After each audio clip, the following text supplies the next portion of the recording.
Hello guys, my name is Amit Sani and I welcome you in this daily Hindu analysis video in the morning. These videos come in the evening MCQ lessons. They are taken by Dr. Mahipal sir and on the premium platform that is going on very well. 25th December it is, and this is the last date for 70% off on all the pen drive and Android courses. So you can call on these two given numbers. Any query regarding the payments or the subscription you can clear here, and PDF you will get on Telegram channel whose link is given on this Facebook group. So here you can send me the request. Some words and some phrases that I found today, you can use them. And first issue is very important. Today the facts are less and articles are too many, so we are gonna take things in a bit fast way. Is government right in denying NPR NRC link? The issue is ongoing. NPR, National Population Register. First of all, what is NPR? It's a register of usual residents. Okay, usual residents of a country. And who are usual residents? Actually the person who has resided in a local area for past 6 months or more, so that person will be the usual resident, so that person will be counted in the population register. Now issue is that the NPR lastly happened in 2010 by the UPA government, and now the issue is that is the NPR is going to be followed by NRC? Is the NRC going to be implemented throughout this country? NRC is the register of citizens, NPR is the population register, so these are different things. So is NPR not the basis of NRC? This is the claim by the government. Means they say that NPR is not the basis, but actually it is indeed the basis for NRC or NRIC, you may say. You see, section 14A of Citizenship Act empowers the government to compulsorily register every citizen of India and issue an identity card and to maintain a national register for citizens. So this is given in the Citizenship Act. So it talks about the citizenship register there, but this is generated out of the NPR database only. That's why without NPR there cannot be any NRIC.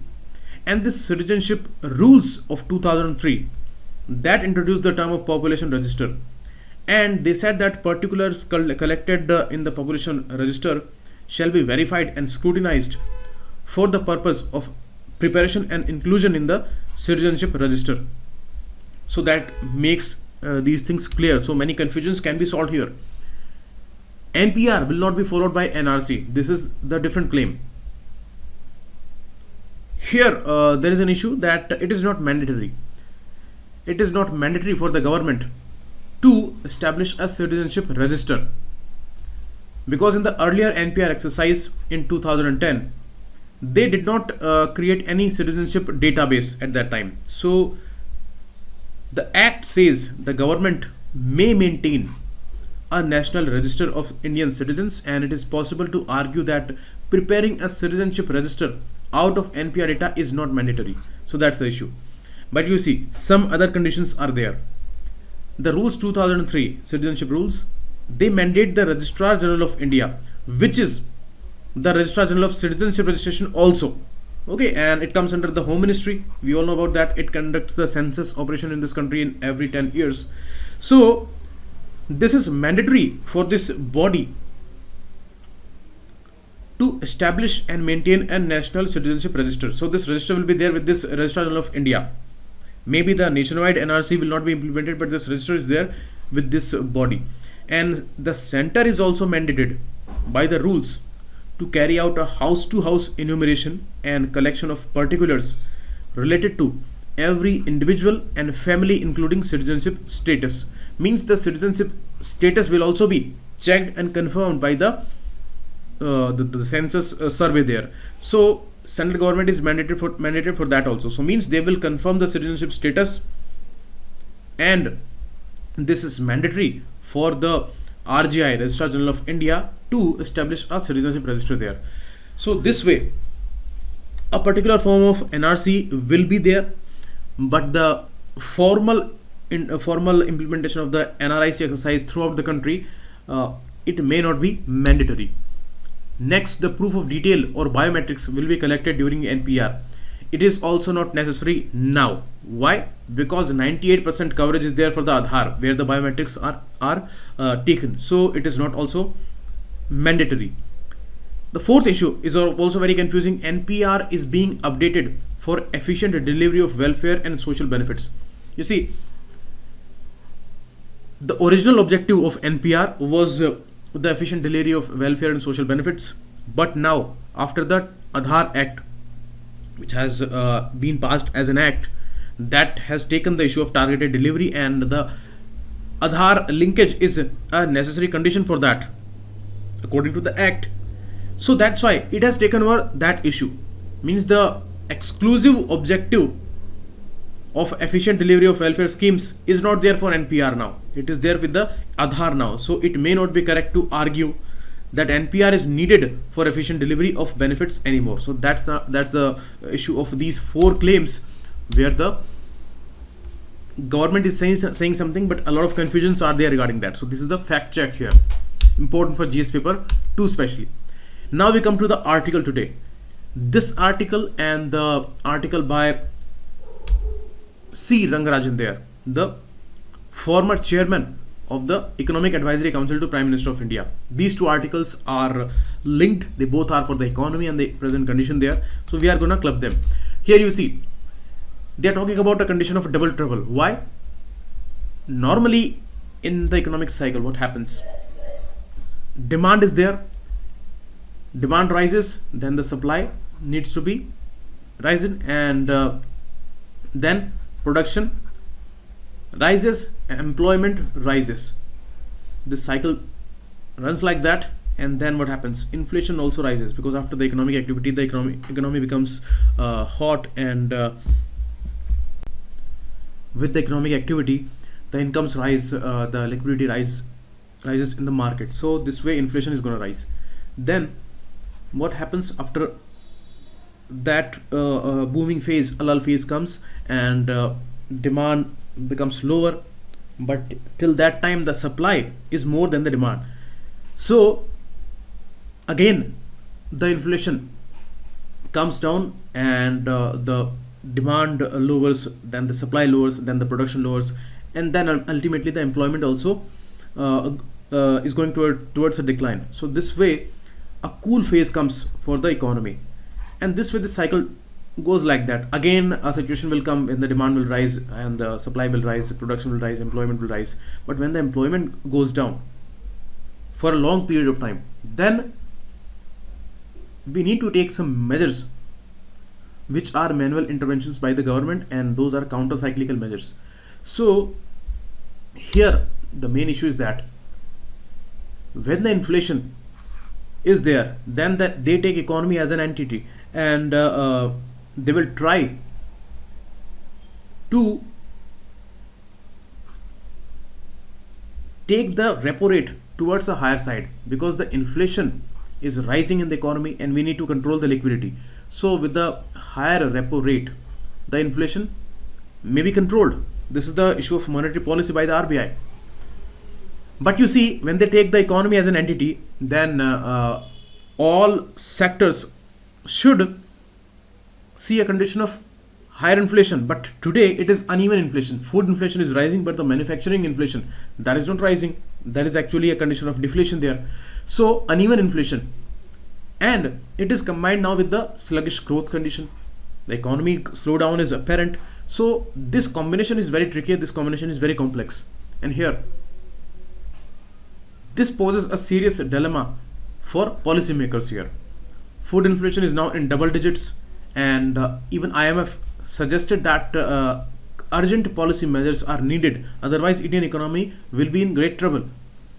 Now this non-uniform nature of the current price rise, this makes the policymakers' job very complicated here. Even the RBI governor says that it's a transient period, and this is a short-term issue. So we hope that it stays as a short-term issue and it is cleared in 1 or 2 quarters. But this does not look like that, because more problems are there. Structural reforms are needed, and structural issues are very much apparent in the agrarian sector, in the manufacturing sector. The investments are stuck, the private investment, government expenditure, both are stuck there. So that's why it may be a bigger issue there.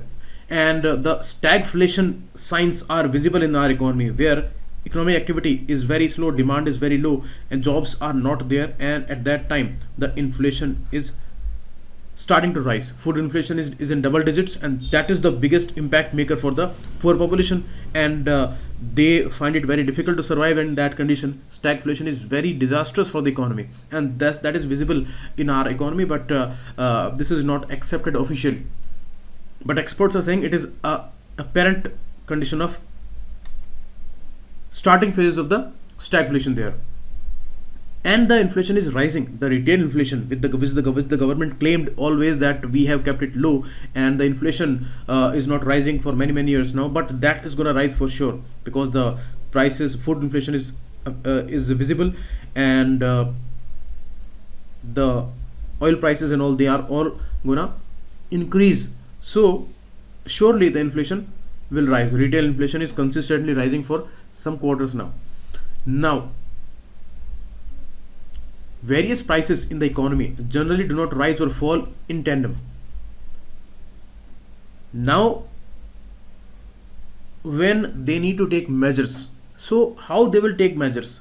For the food inflation and the normal retail inflation condition, they need to take steps in one direction, and for the manufacturing deflation, they need to take steps in different direction. So that's how it is stuck. And we hope that the food inflation, the food prices, just is an anomaly today, and in the rest of the economy the inflation condition is not that much apparent.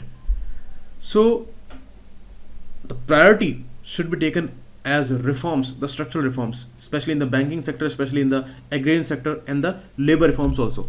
Now we will club it to the next article, where C. Rangarajan says that 2019 was never a good year, and it observed many troubled condition there. We were at 8.1% in the fourth quarter of 17-18, and from here towards the fourth quarter of 19-20 we are at 4.5%, and maybe below 4.5 also we are gonna appear in the next quarter. So this fall of 3.6% is really huge. So we need to ascertain some questions here. The debate is there whether the slowdown is structural or cyclical. Cyclical issue I have explained to you. Structural issue means immediate reforms are needed in the agriculture, marketing, land, labor issue, and the banking issue, the management of the PSUs and all. These things demand a lot of reforms and upgradation there. And the banking issue is at the core of all of these problems, because the NPA situation is unmanaged till date, and they are not recovering very fast from that past condition. And some banks, they have enough funds, but they are very much afraid of the future NPA conditions. Means they give loans to some industrialists and businessmen, and if that business does not go very well, so these loans will be a failure again. So it will be a bigger burden. Already it's a huge burden, and the banking is going through the worst crisis right now. And banking condition actually saved us in 2008 crisis, because our banking was very robust, but today it is very risky. And attention has to be paid to defining relationship between the government and the boards of public sector banks there. That is the need of the hour. Otherwise, if we do not improve in these areas, we are going to face a huge crisis here, because the slackening demand is very much apparent. The capacity utilization is not visible for many industries there. If you talk about the agrarian industry, if you talk about the automobile sector, if you talk about coal, electricity, then the situations are horrible there. And the steep fall in investment rate. These are structural problems. We need structural reforms there. Investment rate is totally stuck.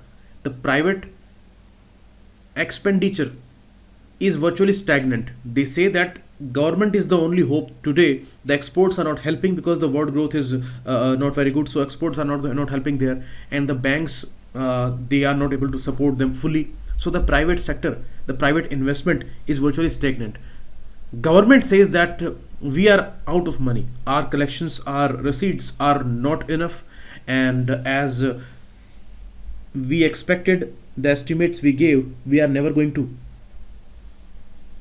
reach up to those levels. And already the corporate tax cuts and all these are additional problems for the government's receipts. So the government is also saying that we also cannot do expenditure, and that's the biggest problem, because all are expecting from the government to do some public expenditure there.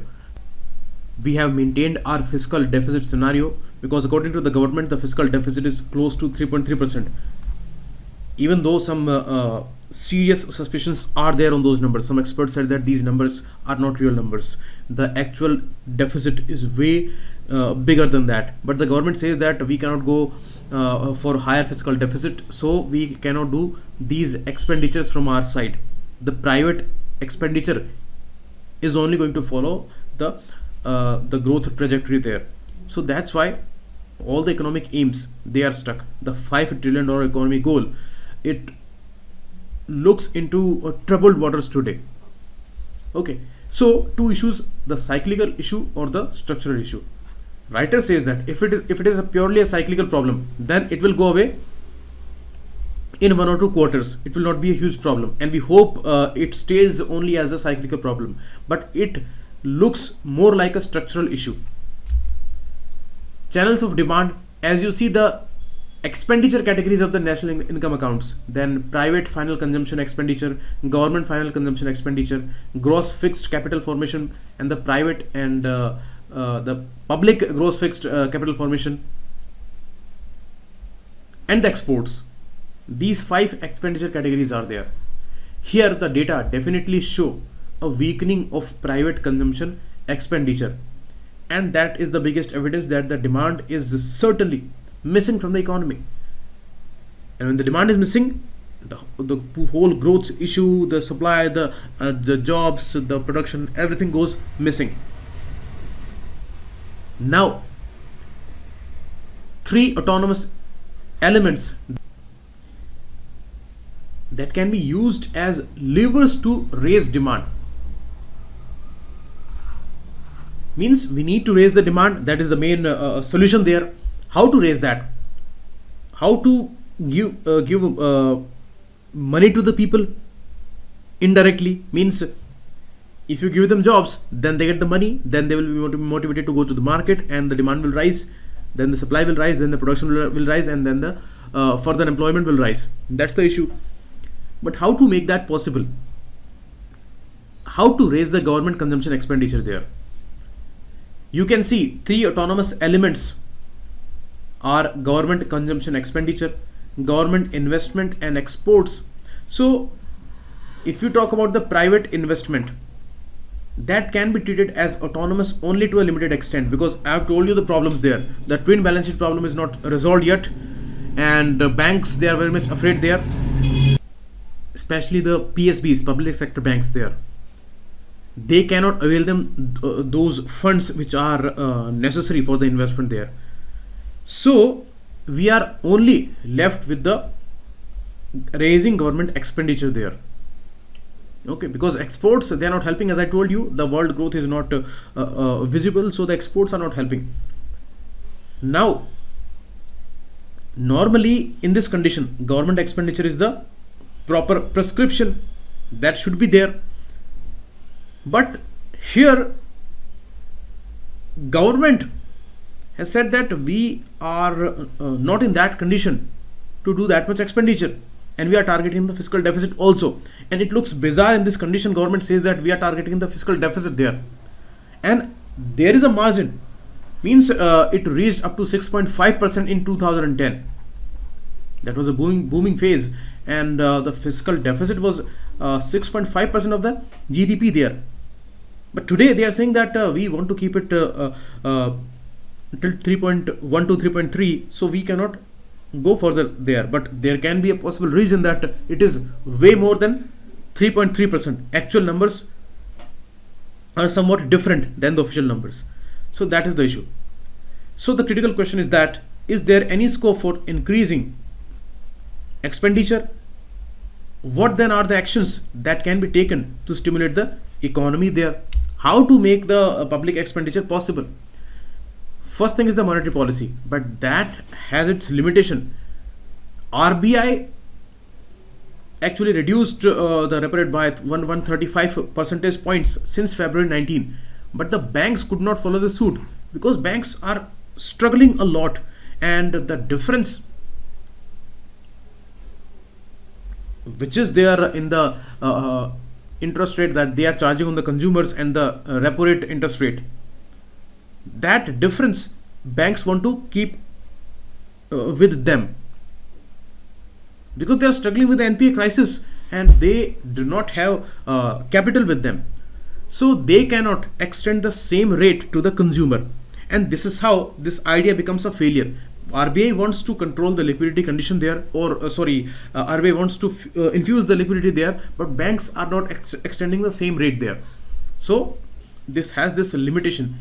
And it can control the inflation condition mainly. It cannot stimulate the economy. For that, other alternatives are needed, like the structural reforms and the labor reforms. They are extremely needed today. Counter-cyclical fiscal policy, that is also running into problem, because you see the revenue trend there. They are saying that by February we will be running out of funds for the states compensation, GST compensation there. That means they are not collecting enough, and already the announcement of corporate tax cuts and all this has been there. There will be a loss of 1.45 lakh crore rupees for the government collection. So this is how. This is also in the troubled waters. Now, one critical question is that whether the present situation warrants a breach in fiscal deficit norms. Means government is targeting the fiscal deficit there, but can they breach that norm? They can surely breach it. A modest breach in fiscal deficit may be acceptable. But the real issue is that the true or actual deficit is always more than the official numbers. But how more? That's the big question. Government is giving 3.3%, but it is more than that thing we know. But how much more? That's the big problem. So the focused increase in capital expenditure of the government and the central public sector undertakings may help to apply the brakes on the slowdown. So they have to manage the PSU's conditions, and they need to crowd in the private investment also. Overall professionalism is required. That's the main thing. And the reform of goods and service tax is very much needed, because many details they are missing from the public domain. The detailed data on GST collections, they are not available. So proper suggestions from the experts, they are not possible. So they are managing these situations on their own, but they are failing also. So the reforms in GST, they are very much needed there, and the banking system at the core of all these problems that need to be managed very, very well. If the banking system is healthy today, then they can use many alternatives in the economy. They can do many experiments, but today that is running risky. That's why many of the ideas, they are already a failure. And the writer says that in a sense, this is our 2008-9 crisis. Increased government expenditure, particularly in capital expenditures, is one intervention which is very much needed. And restoring financial institution, banking and non-banking both. That is the need of the hour. Otherwise, we may be in a huge crisis. Okay. Next article, History, Technology and the Shackles of the Present. Here, Arun Mohan Sukumar, he talks about a unique issue. It is talking about the past and the comparison to the present condition. Actually, they are comparing the Indira Gandhi government and the present government, NDA government there. Some similarities are there. At the time of emergency, some futuristic issues were being discussed. You can see there was a NCST, National Committee on Science and Technology, and this group was set up in 1973. It mandated study the outlook for India in 2000 year, and it was the 1973 year when these things were being discussed in India.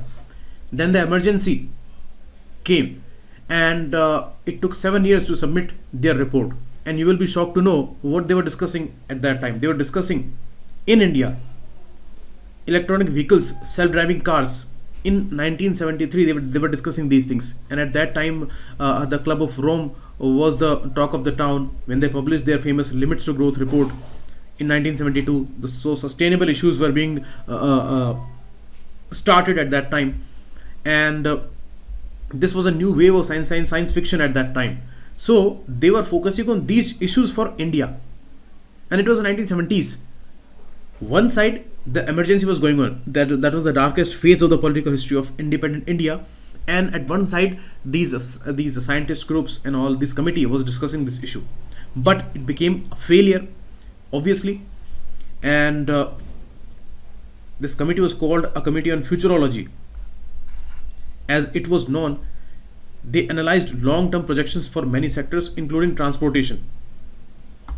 So it looks like a sci-fi novel at that time when these discussions were going on, and those were published during the emergency period. That was way more interesting to know. But some different realities were there.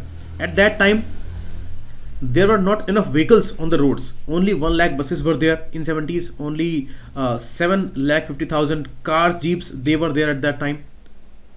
There was only one bus for every 6,500 Indians. So the condition was very, very bad. So ultimately, this whole project, this whole issue went into failing stages, you may say. But you see, what was the stimulus for that? At that time, it was 1973, the oil crisis was going on. So it was a new wave of finding alternatives there. So they started talking about the electric vehicles, they started talking about the renewable energy and all. So in preliminary stages, they were discussing these things. Now, the work of John B. Goodenough, Akira Yoshino, and Stanley Whittingham, who were jointly awarded 2019 Chemistry Nobel Prize for the development of batteries, these lithium-ion batteries. Okay, so that discovery, you may say, was catalyzed by the oil crisis of 1970s, because these things were started at that time. These discussions started at that time. These researchers started in the 70s there. So Indians were also knowing these things, and the committee was discussing these grounds there. And that's why they presented a new angle of vision for India also. And you see, surprisingly, people were embracing these things. In 1980s, there was a 400% increase in the automobile sector.